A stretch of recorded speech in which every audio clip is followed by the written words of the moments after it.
వారిని ఉద్దేశించి గ్రంథకర్త రాస్తున్నాడు, కాబట్టి మీ ధైర్యమును విడిచిపెట్టకండి. Do not lose your hope.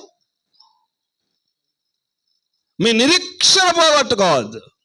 యేసుప్రభు వారు ఈ లోకం విడిచిపెట్టి వెళ్ళిపోబోయే ముందు రాత్రి యేసుప్రభు వారు ఇంకా తెల్లవారు ఆ రాత్రి పట్టబడిపోతానగా యోహాను సువార్త 13, 14, 15, 16, 17 ఈ 5 అధ్యాయాలలో సుదీర్ఘంగా యేసుప్రభు వారు శిష్యులతో గడిపారు. చాలా సేపు గడిపారు ఆయన శిష్యులతో. ఆ రాత్రి ఎందుకో ఆయన తన వారైనటువంటి శిష్యులతో చాలా ఎక్కువసేపు గడపాలనుకున్నారు ఆ రాత్రి.